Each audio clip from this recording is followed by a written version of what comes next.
Across southwestern Bolivia, the broad Altiplano opens beneath a wide blue-gray sky.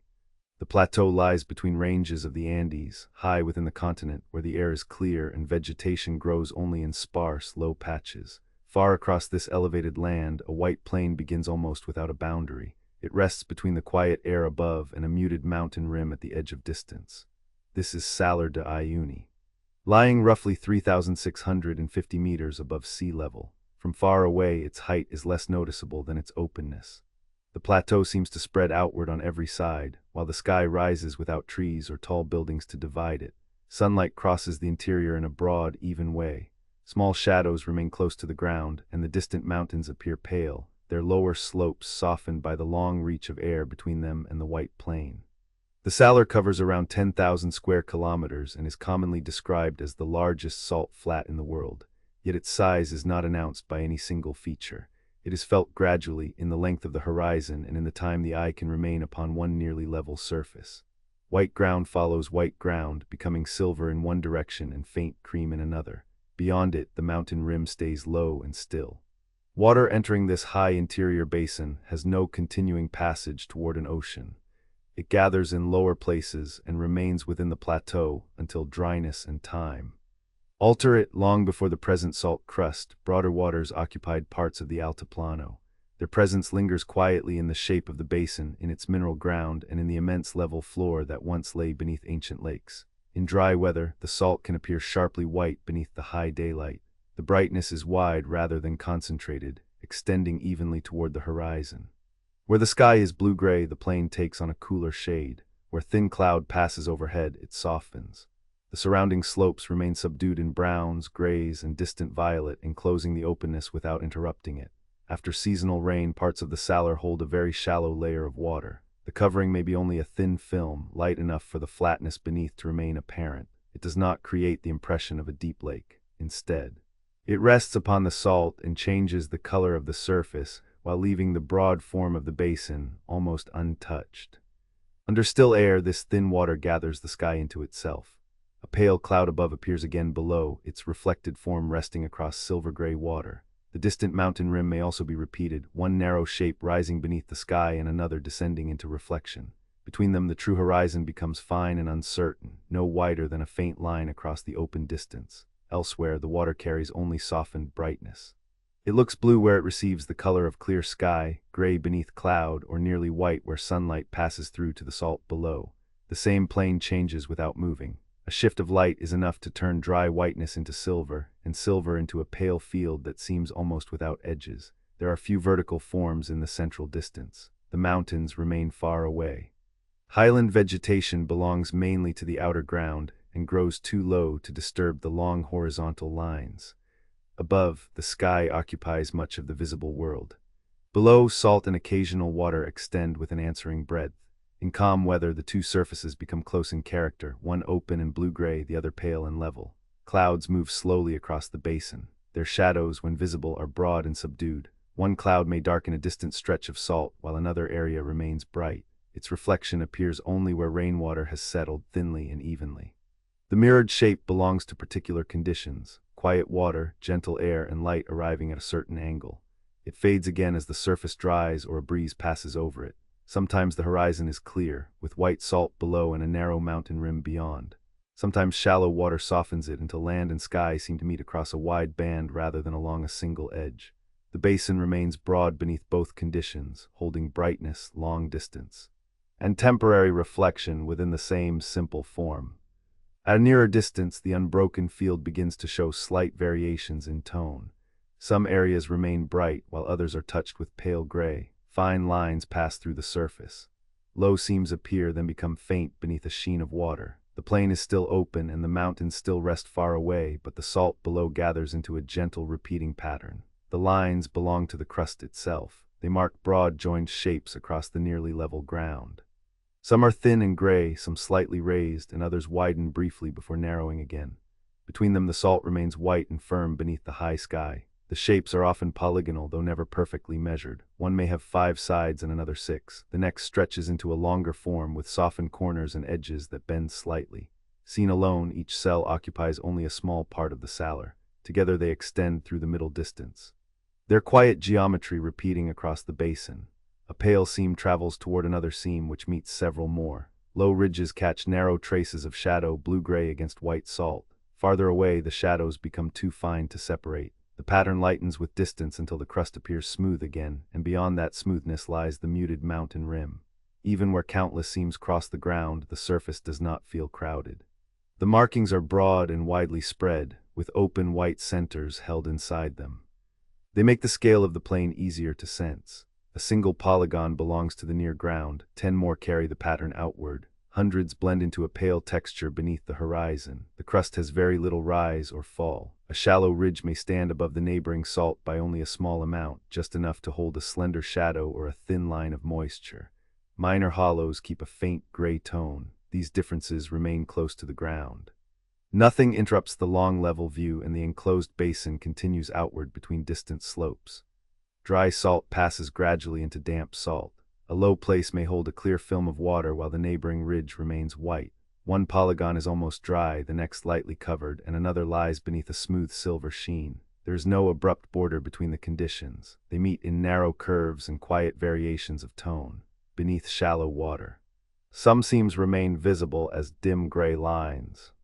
Others soften until they seem suspended between sky and ground.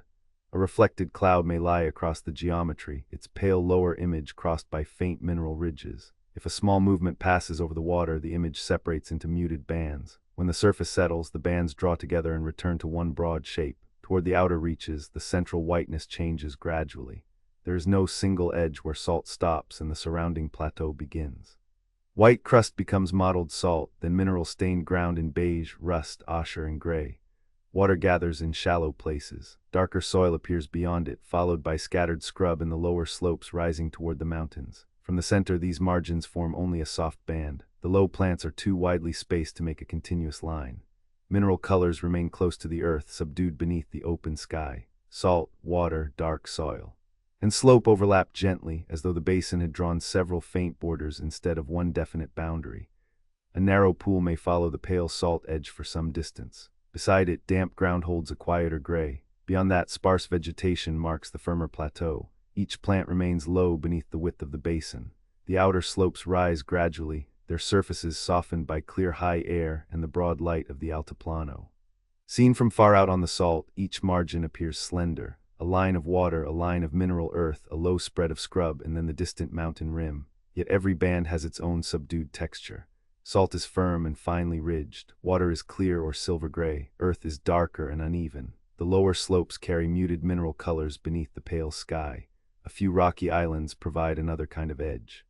Incahuasi rises from the Salar as older ground held above the white plain. Its stone surface is distinct from the crust around it, and giant cacti stand along its slopes, vertical but widely spaced. From far away, the island is a low dark form, and the cacti are only fine upright marks. It gives the eye a quiet resting place before the level surface continues beyond.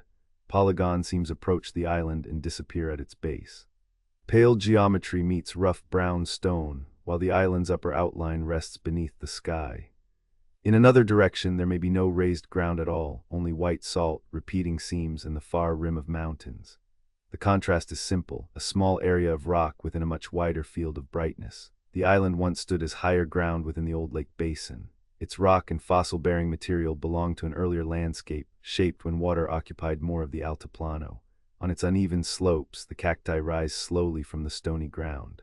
Their forms are slender against the sky, though even the tallest appear small within the breadth of salt around them. After rain, thin water may reach the island's base. A clear pool gathers beside a rough outcrop. A pale salt ledge passes beneath the water and emerges a little farther on. Reflected cloud lies beside the darker rock, and the cactus forms appear again as softened lines below. A passing breeze turns the reflected stone into a darker ripple and thins the reflected cacti into wavering marks. Stillness returns, and each form gathers itself again. The deeper history of the plain remains hidden beneath these visible surfaces. The Altiplano here forms a broad enclosed basin. Rain and water from the surrounding high ground settle into its lower areas. For a while, the water rests. Under the clear, dry air, some of it rises again as vapor.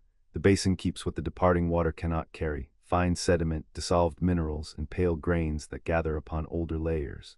This sequence has repeated over intervals much longer than the changing seasons. Large prehistoric lakes once occupied parts of the plateau.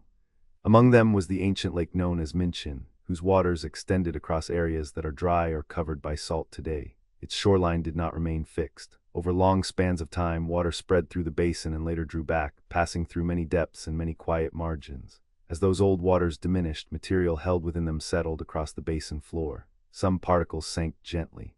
Others remained dissolved until evaporation concentrated them, leaving salts and mineral-bearing sediments behind. A pale layer formed upon an earlier one and another settled over that. Rainfall changed, dry intervals returned. The amount of water held by the plateau rose and fell by gradual degrees.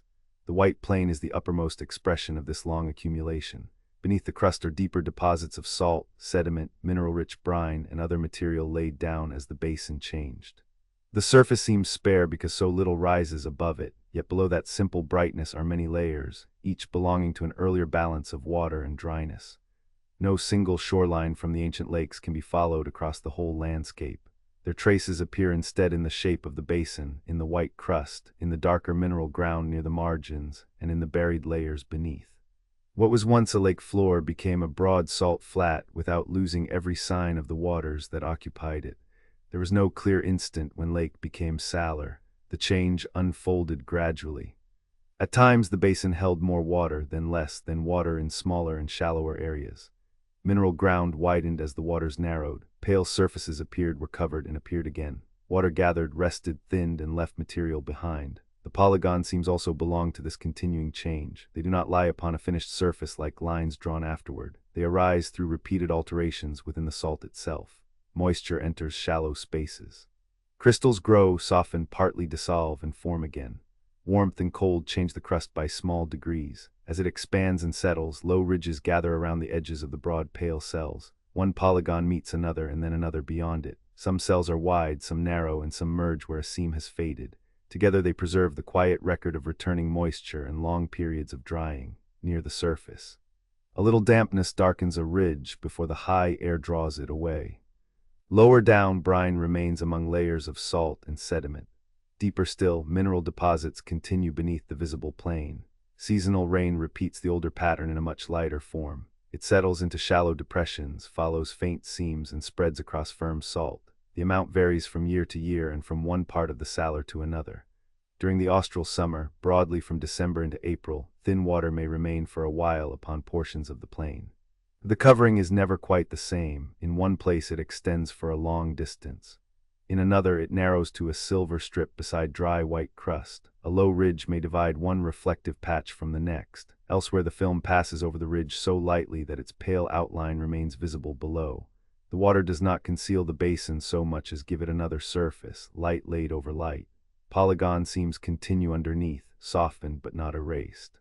White salt, thin water, and another reach of white salt follow one another outward. The ancient levelness remains present beneath every variation. In still air, the surface holds the sky with little movement. A cloud above the salar appears again below, pale against pale blue. The mountain rim has a quieter counterpart beneath it. Both forms meet at a line so fine that it seems drawn with diluted gray. The reflection varies with the depth and texture of the water. Where the film is smooth, the image is broad and continuous. Where the crust rises close beneath it, small textures interrupt the sky. One cell remains chalky and almost dry while the next carries a clear covering. A cloud passes across both, bright on the water and more muted on the mineral surface. A light breeze changes the lower image without disturbing the larger calm. The reflected cloud separates into small ripples and patches of silver. Pale blue becomes gray blue, then pale again. The mountain shape below the horizon breaks into narrow bands while the mountain itself remains steady in the distance. As the air grows still, the fragments lengthen, draw together, and return to smoother light. Under wider cloud cover, contrasts diminish. The sky becomes silver gray and the water takes the same color. Salt beneath the clear film appears gently dimmed. Far away, water, horizon, and cloud meet within one muted band. Only a slight difference of tone suggests where the reflected sky gives way to open air. Cloud shadow moves softly across dry polygons, reflective water, and the narrow margin where salt becomes earth. For a while, the wet surface darkens and the dry crust appears brighter beside it. Then the tones draw closer again, returning to white, pale blue, and quiet gray. Near the firmer edges, faint tracks cross the salt. At first, a route may be little more than a pair of pale marks held in the crust. It follows the margin where white ground meets muted earth, then turns gradually toward the open plain. The line is narrow and unobtrusive among much older markings, polygon seams, low ridges, and shallow borders left by water. In a few working areas, cut pieces of salt have been placed in low rectangular stacks. Each block is almost the same white as the surface from which it came, though a blue-gray shadow rests beneath an edge or between two adjoining pieces. From a distance, the stacks resemble short steps or quiet walls, too low to interrupt the view. The ground around them remains subdued. A few straight marks cross rougher salt. A small cleared surface lies beside a track. Beyond it, the plain begins again, extending so broadly that the rectangular shapes soon become minor details. Salt surrounds salt, with only the regular edges of the blocks showing where the crust has briefly been given another form. Small settlements rest near the margins, held between pale ground and distant slopes. They are widely separated, and from the center their buildings gather into low, muted bands. Routes connect them with salt-working areas, grazing ground, and highland roads. Yet across the scale of the basin, these connections appear only as fine traces laid gently over the landscape. One track approaches the darker ground where sparse vegetation begins. Another runs beside the salt before fading toward a settlement. Farther out, a line crosses the dry crust and grows steadily thinner. Clear air allows such marks to remain visible over considerable distance. But the width of the salar keeps them small. Above is the broad sky, beneath is the nearly level salt. Around them the mountain rim continues without haste. On dry ground, routes hold their form as light bands across the crust. They pass through polygon seams, sometimes following one ridge and sometimes crossing many. After rain, their edges soften beneath the water. A familiar line continues for a while as a faint change in tone, then disappears where reflected light becomes brighter. A low stack of salt blocks may cast a small reflection beside itself, no deeper in appearance than its shadow. Both forms dissolve into silver brightness only a short distance away. The roads, stacks, and distant settlements never gather closely enough to define the view. Salt crust, temporary water, and open distance remain the larger forms. Farther from the edge, a pale route crosses one polygon and then another. It grows less distinct where water has gathered in a shallow sheet. Reflected cloud covers part of it. A salt ridge carries another part toward the distance. Soon the route becomes one line among many, and its straightness softens within the repeating geometry. The line remains visible for a little while. It runs beside a seam, passes beneath a clear film, and emerges again as a lighter band. Beyond that is only a slight difference in color, and beyond that, white salt extending toward the distant rim. Around it, the surface repeats in broad, unhurried forms. A pale seam reaches another pale seam. A low ridge divides and joins the larger pattern. Between the ridges lie wide cells of firm salt, some dry, others carrying enough water to borrow a little blue-gray from the sky. Sunlight settles over the polygons and continues across spaces where the individual shapes become too small to distinguish.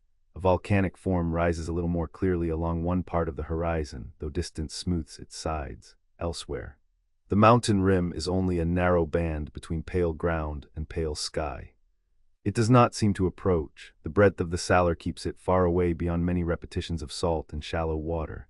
Near at hand, the ridges still hold narrow shadows. One cell may be several steps across, followed by another of a similar shape, though none is exactly repeated. Lines meet, separate, and meet again. From close by, the crust appears gently divided. Farther out, the divisions settle into a single light surface. Dry and wet areas remain quietly beside one another. A patch of crust keeps its chalky brightness. Beside it, water carries softer light. The edge curves around a low place, narrows, and becomes a clear layer too slight to conceal the pattern beneath. Across greater distance, the differences begin to disappear. Dry salt and shallow water share more of the same color. Polygon cells become faint texture rather than separate shapes. The mountain rim loses contrast and rests lightly in the clear air. Broad cloud cover passes over the basin without changing its stillness. Beneath the cloud, the plain grows less bright. Water turns from pale blue to quiet gray, while dry salt keeps a muted whiteness. The horizon remains, though its line is finer between reflected light below and diffused light above. The last visible seems narrow into threads. One ridge follows another, each lower and fainter than the one before. White crust continues beyond them. Water continues beside it, at the outermost distance. Both settle into the same pale band beneath the mountains. More of the sky gathers in the shallow covering. A broad cloud rests above the plain, its edges softened by distance. Below it, held in the reflective surface, another cloud lies across the salt. Cloud above cloud, the two pale forms extend through the open view. One belongs to the air and one rests lightly in the water. Between them is the mineral crust, nearly level and partly hidden. Carrying reflection and brightness across the basin, the route has thinned into no line at all. Beyond it, a quiet seam crosses the white surface. Another begins farther away. Low ridges divide the crust into wide cells, though their edges soften with every measure of distance. Nearby, each shape has a faint outline. Farther outward, the outlines join into a gray texture, and then even that texture becomes difficult to see. Where water has gathered, the repeating forms remain beneath a shallow reflective layer. Some seem show through, subdued and slightly wavering. Others disappear into silver-gray light. The reflected cloud reaches across them without weight. Its upper form drifts in the sky while its lower form lies upon the water, both fading gradually into the blue-gray air. The mountain rim repeats itself below. A faint slope rises at the edge of the basin. Beneath it, another faint slope descends. The two nearly meet at the far horizon, their outlines softened under broad cloud. Mountain above, mountain below, with a narrow, pale interval between them. In places, stillness allows the reflected shapes to hold together. A cloud keeps its rounded edge, a distant slope retains its long line. Elsewhere, a slight breeze breaks the lower sky into gentle fragments. The cloud becomes a sequence of soft ripples, and the mountain reflection trembles into narrow gray bands. The white crust continues beneath the movement, unchanged. The breeze passes lightly. Fragments lengthen and settle. Reflected brightness gathers again between the pale seams. Across the drier stretches, the ground remains a little more definite. Broad white cells follow one another, each enclosed by low ridges, yet the pattern has no center. One polygon leads into the next and then another, spreading outward until the forms can no longer be separated. No seam seems more important than another. No single reach interrupts the larger whiteness. Across the water, repetition becomes simpler. A small ripple crosses a wider field of calm and fades into the same pale surface.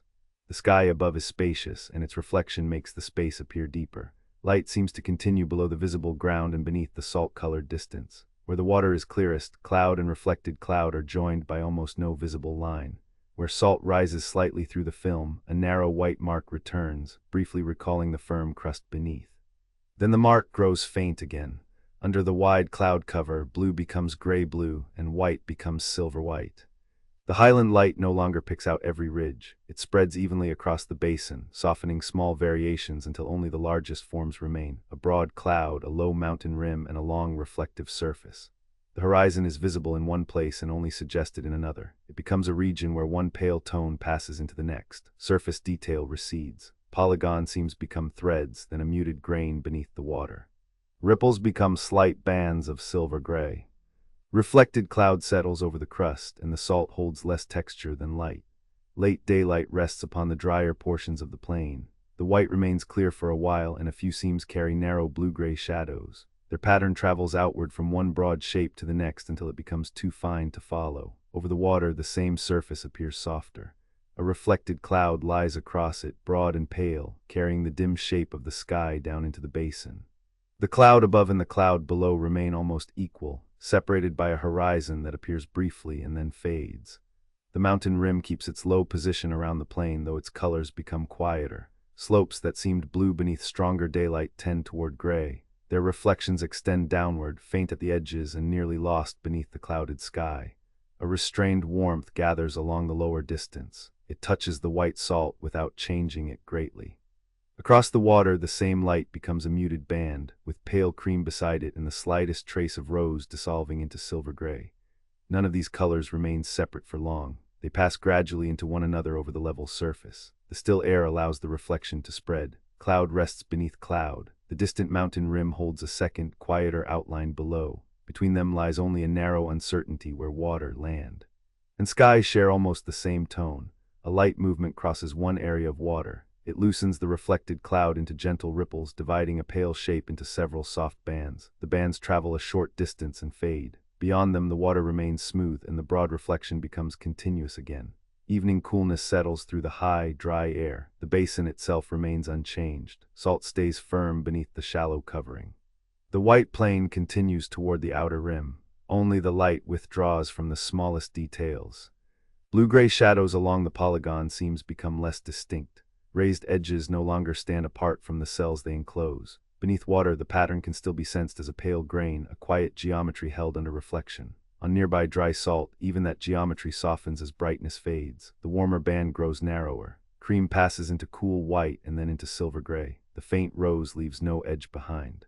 Reflected cloud loses its brighter margins and spreads as one muted shape beneath the sky. There are few upright forms to interrupt the gradual change. The island is now a low, distant shadow. Its cacti are no longer separate from the darker slope. Farther out, settlements and tracks have faded into the margins. The plain is held mostly by open distance, with light above and light below. The surfaces seem less divided. Dry salt, damp crust, and shallow water settle toward neighboring shades. A seam may still show nearby as a slender gray line, then become only a shadow, then merge with the surrounding ground. Cloud cover smooths the remaining boundaries. The mountain rim grows faint. Its lower reflection fades first, and the upper slopes settle into the pale air. The horizon remains as a suggestion rather than a fixed line. Silver gray water rests over white salt. Pale blue lingers in the distance. The broad basin returns to simple forms, lightly divided between the open sky and its quiet image below. Brightness continues to lessen. Dry crust loses its sharper whiteness, and reflective water loses the distinct edges of cloud. Both draw toward the same muted color. Small ridges no longer stand apart. Reflected shapes spread wider and dimmer. The mountain rim becomes a thin line, and the line becomes part of the evening air. There is still salt beneath the reflection, still a firm and nearly level basin under the temporary water. There is still sky above and a softer sky held below, from a distance. These separate surfaces rest together as one pale expanse. The colors become fewer. Silver gray lies across the plain, touched here and there by pale blue and the last faint warmth near the horizon. Water changes the light but not the shape beneath it. It turns the salt crust into a second sky, quiet and low. Where the air is still, a dim cloud appears twice. Its upper form passes softly through the evening while its reflection rests beneath it. Neither image has a sharp edge. Both fade into the surrounding gray, and between them the horizon becomes difficult to place. A faint mountain rim continues around the outer reach of the basin. At this hour it is little more than a muted blue shape low beneath the sky. The water holds a softer version below, so mountain and reflected mountain rest close together, divided by a line too fine to remain clear. Very little interrupts the distance. No single feature holds its place for long. A nearer stretch of salt is softly silver. Farther away, the same surface takes on a trace of blue. Farther still, it becomes part of the dim air. The old texture of the crust remains beneath the water, though nearly vanished. A pale seam shows for a short distance and dissolves under reflection. Another remains only as a slight grayness beneath the smooth field. The surface, once divided into repeating shapes, appears almost continuous, its lines softened by water and fading light. A breeze moves across one part of the plain. It leaves only a few low ripples, and they pass through the reflected cloud as quiet bands. The cloud becomes several gentle fragments, each silver gray, each resting beside the next. Farther away, the air is still again, and the lower sky returns to a broad, unbroken tone. Older waters once filled this high basin and slowly withdrew, leaving their pale minerals in layers beneath the plain. The present water is only a light covering over that ancient flatness. It remains for a while, holding cloud and evening where broader waters once lay. Wet salt and dry salt have almost become alike. Both carry the same quiet colors. Both continue toward the faint rim. A narrow gleam remains where the surface catches a little more light, though even that brightness is softened, neither white nor gold, but somewhere between them. Distance gathers through gradual recurrence, pale surface, dim reflection, low horizon. The forms do not vanish, they become lighter and less separate. Salt lies beneath water. Sky lies within water. The mountain rim rests between them as a faint outer boundary. Still air spreads across the plain. A reflected cloud thins until it is only a slight change in gray. The last warm color leaves no edge behind, only subdued brightness laid evenly over the surface. Beneath it, the salt continues, holding the shallow water in a wide and nearly level sheet. The island is no more than a dark softness now, far from the center of the view. The outer slopes are quiet bands. The margins where salt becomes earth are hidden within the dimmer tones. What remains is the open field, pale above and pale below. A few traces of the polygon pattern linger near the foreground. One line curves gently, meets another, and fades beneath the water. Beyond it, the crust becomes smooth. The reflection carries a cloud without a clear beginning or end. The mountain's lower image is almost gone. The upper rim is barely darker than the air around it. Between the two, the horizon rests somewhere within the silver distance, present without needing a precise place. Thin water lies over the white salt. Above it and within it, the dim sky stretches outward. A small ripple passes, loosens the gray reflection, and settles. The surface grows smooth again. Pale blue becomes silver. Silver becomes a softer gray. A cloud rests in the air and another rests below, each thinning into the same quiet field. The salt remains beneath them. Broad and level, while the far horizon grows lighter, fainter, and less separate, until reflection and air drift gently together.